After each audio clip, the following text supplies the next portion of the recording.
So I had another audition on Wednesday. I wasn't going to tell you about this one because after I told you about the last one, I realized that the more people who know about the audition, the more people will know when I don't get cast. Way to advertise your failures there, Laura. The voices in my head can get really mean after an audition. It doesn't have anything to do with how the audition went. Sometimes the better the audition, the crueler the taunts. Anyway, doing the opposite of what the voices say can be helpful. So that, plus the fact that this audition had some interesting moments, means that I'm going to tell you all about it.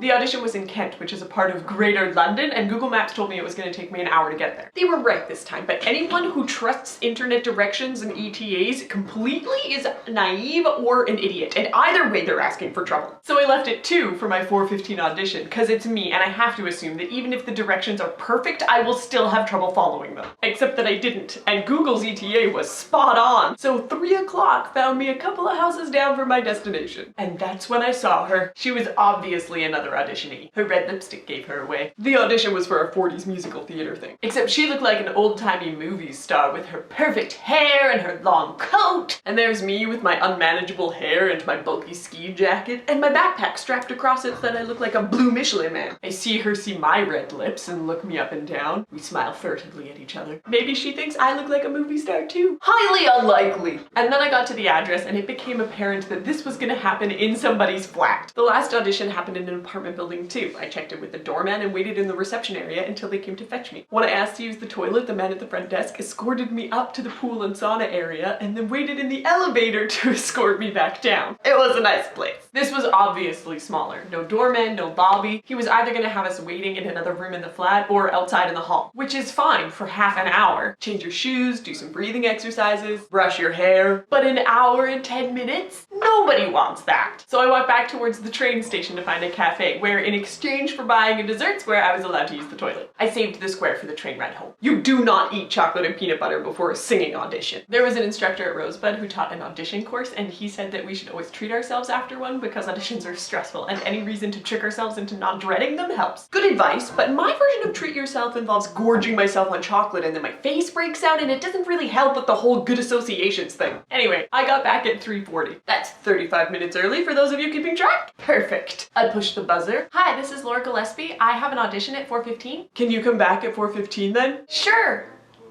What? How is there nowhere to wait? It's the middle of a residential area. The nearest coffee shop is a 15-minute walk away. I should know. There was nothing about this in the email. Why am I always so early? Why is no one else early? What if he hates me because I interrupted a previous audition? How was I supposed to know? That intervening half an hour was fun. I wandered around aimlessly till 4 and then I just waited by the door. I did some jumping jacks to keep warm. And then at 10 past, my friend from before came walking out the door. She too had been sent away for being too early. We had 30 seconds to bond over why was there nowhere to wait? And then I got to walk into my audition feeling much more confident than I may otherwise have done. Thanks for watching. Subscribe for new videos every Tuesday and Friday. Bye. You've probably been hearing them, but there are some lovely construction workers just outside my window. I woke up this morning to them singing.